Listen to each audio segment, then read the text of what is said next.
السلام علیکم ورحمۃ اللہ وبرکاتہ۔ خواتین و حضرات، قرآن کریم کی منتخب آیات کی تفسیر کے ساتھ خلیق الرحمن آپ کی خدمت میں حاضر ہے۔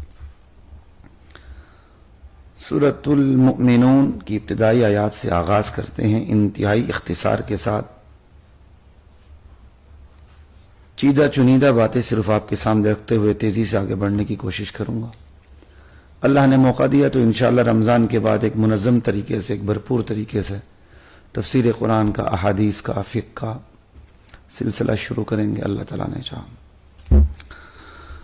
قد افلح المؤمنون، ایمان والے کامیاب ہو گئے۔ یہ آیت مکی آیت ہے، مکی صورت ہے۔ ان آیات کو پڑھتے ہوئے مکے کا پس منظر سامنے رکھیے گا۔ انتہائی مشکل حالات ہیں، مسلمان بدترین حالات کا شکار ہیں۔ ایسے میں یہ آیت اتری ہے، قد افلح المؤمنون، ایمان والے کامیاب ہو گئے۔ کامیابی کا معیار ایسے میں ایمان بتایا جا رہا ہے۔ کامیابی کا معیار مال نہیں ہے، اقتدار نہیں ہے، سرداری نہیں ہے، دنیا کا رعب و دبدبہ اور اس کی ہیبت نہیں ہے۔ کامیابی کا معیار ایمان ہے۔ قد افلح المؤمنون، ایمان والے کامیاب ہو گئے۔ سوال یہ ہے، ایمان والے کون ہیں؟ الذین هم فی صلاتهم خاشعون، ایمان والوں کی پہچان یہ ہے کہ وہ نمازوں میں گڑ گڑاتے ہیں، اپنی نمازوں میں خشوع خضوع کا اظہار ہوتا ہے ان کا۔ والذین هم عن اللغو معرضون، ایمان والوں کی دوسری پہچان یہ ہے کہ وہ بیکار کاموں سے اپنے آپ کو بچا کے رکھتے ہیں۔ بیکار کاموں کی ڈیفرنٹ سٹیجز ہیں، تفصیل جب موقع ملے گا تو بات کریں گے انشاءاللہ۔ یہ مباح سے شروع ہو کے گناہ کبائر اور کفر تک بات چلی جاتی ہے۔ بہرحال اہل ایمان ان تمام کاموں سے پرہیز کرتے ہیں جو بیکار ہوتے ہیں، جو انہیں فائدہ نہیں دیتے۔ والذین هم للزکاة فاعلون، ایمان والے زکوٰۃ دیتے ہیں، ایک ترجمہ۔ اور دوسرا ترجمہ، ایمان والے تزکیہ کرتے ہیں۔ تزکیہ مطلب پاک کرنا، تزکیہ کا کام سر انجام دیتے ہیں۔ اپنے مال کو پاک کرتے ہیں، زکوٰۃ دیتے ہیں۔ اپنے نفس کو پاک کرتے ہیں، نیک بننے کی کوشش کرتے ہیں، صلاح کا کام کرتے ہیں۔ غیروں کو پاک کرنے کی کوشش کرتے ہیں، اصلاح کا کام کرتے ہیں۔ والذین هم للزکاة فاعلون والذین هم لفروجهم حافظون، اہل ایمان اپنے جسم کے قابل شرم حصوں کی حفاظت کرتے ہیں، اپنی شرمگاہوں کی حفاظت کرتے ہیں۔ شرمگاہوں کی حفاظت کے اندر زنا، بدکاری اور زنا بدکاری تک پہنچانے والی تمام چیزوں سے حفاظت شامل ہے۔ یہاں تک کہ ادھورا لباس بھی اس کے اندر شامل ہے کہ اہل ایمان ادھورا لباس نہیں پہنتے، نہیں اہل ایمان ایسا لباس پہنتے ہیں کہ وہ لباس میں بھی بے لباس ہوں۔ لباس ادھورا پہننا، لباس ہوتے ہوئے بے لباس ہونا، میرے ناقص خیال میں یہ بے لباس ہونے سے زیادہ بدترین گناہ ہے، کیونکہ بے لباس آدمی کبھی بھی اس کے اندر بظاہر اٹریکشن اور کشش نہیں ہوتی۔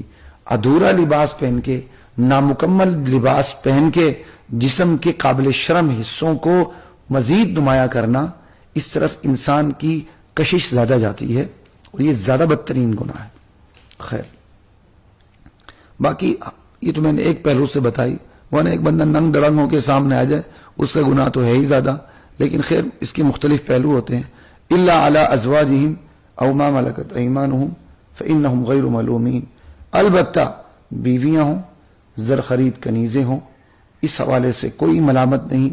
بندہ اپنی جنسی خواہش اپنی بیوی سے پوری کر سکتا ہے اور اپنی زر خرید کنیزوں سے پوری کر سکتا ہے۔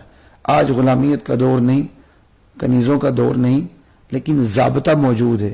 جب بھی وہ صورتحال آئے گی، ضابطہ دوبارہ سے آ جائے گا، اور اس وقت جب کنیزیں ہوں گی تو کنیزوں کے ساتھ اپنی جنسی خواہش بھی پوری کی جا سکتی ہے اپنی ذاتی کنیز سے۔ پھر اس کی اپنی الگ الگ شرائط ہیں، ٹھیک ہے نا؟ تو یہ ذرا تھوڑا سا ذہن میں رکھیے گا۔ جو مغرب سے مرعوب لوگ ہوتے ہیں وہ کہہ دیتے ہیں اسلام نے گریجولی غلامیت ختم کی، اس سے بڑی بکواس میں نے کبھی نہیں سنی۔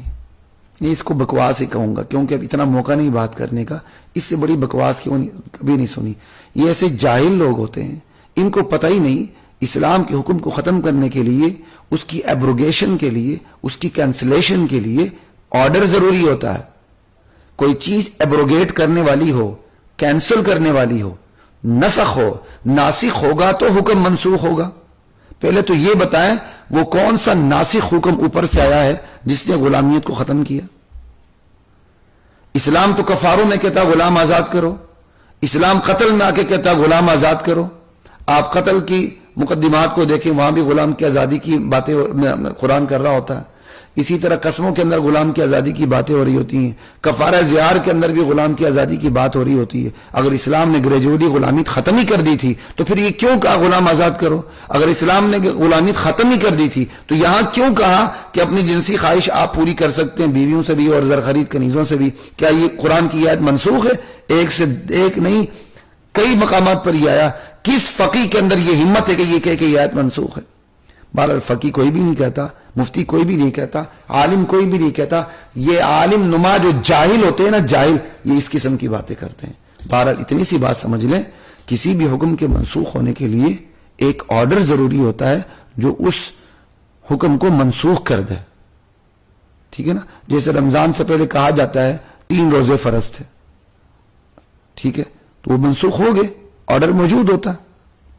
خیر، اب اس پر تفصیل کا موقع نہیں، آگے چلتے ہیں. لا الہ الا اللہ. فمن ابتغى وراء ذلك فاولئك هم العادون. اسلام کہتا ہے تمہاری جنسی خواہش پوری کرنے کے میں نے 2 ہی طریقے رکھے ہیں. ایک تمہاری بیوی ہے، دوسری تمہاری زر خرید کنیز ہے. اچھا اب کیا کروں، تفصیل کی بغیر دل مطمئن بھی نہیں ہوتا. بعض لوگوں کے دل میں سوال پیدا ہوتا ہے، یہ زر خرید کنیزوں سے کیسے مباشرت ہو سکتی؟ ایسے ہو سکتی جیسے اللہ نے کہا. بات ہی ختم ہو گئی. Order is order. یہ کہاں سے آگے کہ آپ نے 2 بول پڑھ لیے، آفر کیا کہتے ہیں، آفر ایکسیپٹنس ہو گئی، ایجاب و قبول ہو گیا، بیوی کے ساتھ جنسی خواہش پوری کرنا جائز ہو گیا محض 2 بول سے؟ کیوں کرتے ہیں؟ اس لیے کرتے ہیں اللہ نے یہ طریقہ بتایا. بالکل اسی طرح جو زر خرید کنیز ہے ان کے ساتھ جنسی خواہش پوری ہو سکتی. کیوں؟ اللہ نے بتایا. چون چرا اپنی پینٹ کی جیب میں رکھ لیا کر. لا الہ الا اللہ. اور دوسری بات ویسے یہ سمجھ لیں، جو آپ کی بیوی ہوتی ہے وہ آپ کی مملوکہ نہیں ہوتی، وہ آپ کی غلام نہیں ہوتی، وہ آپ کی کوئی موویبل پراپرٹی نہیں ہوتی کہ آپ اس کو بھیج سکیں. آپ کو اس کے اوپر حق کم ہوتا. جس عورت کے اوپر حق کم ہے وہ آپ کی غلام نہیں ہے، وہ آپ کی پراپرٹی نہیں ہے. اس کے ساتھ تو آپ جنسی خواہش پوری کر سکیں اور آپ کے ذہن میں کوئی اعتراض پیدا نہ ہو. اور جو چیز آپ کی پراپرٹی ہے، موویبل پراپرٹی ہے، آپ اس کی خرید بھی کر سکتے ہیں، فروخت بھی کر سکتے ہیں، اور آپ اس کے مالک ہیں، وہ آپ کی مملوکہ ہے، ہر اعتبار سے وہ آپ کی مملوکہ ہے. اس کے ساتھ جنسی خواہش پوری نہیں کر سکتے. اب کچھ سمجھ آ گئی ہوگی آپ کو. جو بیوی جس کے اوپر ملکیت نہیں اس کے ساتھ تو جنسی خواہش پوری ہو رہی ہے، اور جس پر ملکیت ہے اسے پوری نہیں ہوگی، اس سے بطریق اولا ہوگی. خیر یہ ایک لاجیکل پوائنٹ تھا تو میں نے آپ کو بتا دیا. موقع نہیں ان پہ بات کرنے کا. یہاں صرف آپ کو یہ پوائنٹ بتانا چاہ رہا ہوں، قرآن کریم نے اس پر بات بس نہیں کی کہ بیویاں اور زر خرید کنیزیں. آج زر خرید کنیزیں موجود نہیں ہیں کیونکہ مسلمان مرعوب ہوئے ہیں، مغلوب ہوئے ہیں. اقوام متحدہ سے انہوں نے معاہدے کیے ہوئے ہیں جب اسلام کو غلبہ نصیب ہوگا، ٹھیک ہے، کفار سے جہاد ہوگا، اس میں پھر جو قیدی ہوتے ہیں، مرد قیدی غلام ہوتے ہیں، عورتیں قیدی جو ہوتی ہیں وہ کنیزیں ہوتی ہیں. آج بھی ہم جہاد میں غلام اور کنیز بنا سکتے ہیں لیکن ہم سیاستاً نہیں بناتے کیونکہ اوور آل پوری دنیا میں ہم مرعوب ہیں، مغلوب ہیں، اس لیے ہم نہیں بناتے. جب ہمیں غلبہ حاصل ہوگا ہم امیر کی اجازت سے، خلیفے کی اجازت سے بنا سکیں گے. اس کا مطلب ضابطہ موجود ہے قرآن کا، اس وقت اس کی اپلیکیشن نہیں ہے ہماری بدعمالیوں کی وجہ سے. جب ہماری بدعمالیاں دور ہوں گی، اسلام کو اللہ غلبہ نصیب فرمائیں گے تو اس قانون کی بھی اپلیکیشن دوبارہ سے ہونے لگے گی. خیر آگے چلتے ہیں. قرآن نے یہاں صرف اس پر فل سٹاپ نہیں لگایا بلکہ یہ کہا یہی 2 طریقے ہیں بیویوں سے خواہش پوری کرنے ہے کہ اگر اپنی جنسی خواہش کو مکمل کرنے کا، ایک بیویوں سے، ایک زر خرید کنیزوں سے. فمن ابتغى وراء ذلك، جس نے ان 2 طریقوں کو چھوڑ کر کوئی تیسرا طریقہ ایجاد کر کے عورتوں سے جنسی خواہش پوری کرنے کی کوشش کی تو وہ بڑے ظالم ہوں گے. تو اسلام میں صرف نکاح ہے اور صرف نکاح ہے، زر خرید کنیزیں بس.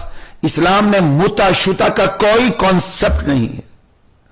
اس لیے ہمارے نزدیک مطلب قرآن اور سنت کی روشنی میں متع حرام ہے، ناجائز ہے، اور اس سے پیدا ہونے والی اولاد بھی حرامی ہوتی ہے. اس لیے مسلمان کبھی بھی ایسا کام نہیں کر سکتا. لا الہ الا اللہ.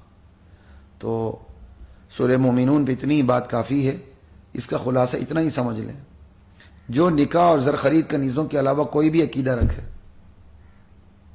وہ بہرحال ایمان کی صف میں یہاں شامل نہیں ہو رہا، کیونکہ اہل ایمان پکے مومن وہی ہیں جو نکاح اور زر خرید کنیزوں کے علاوہ خواہش جن سے خواہش پوری رکھنے کا کوئی چکر نہیں رکھتے.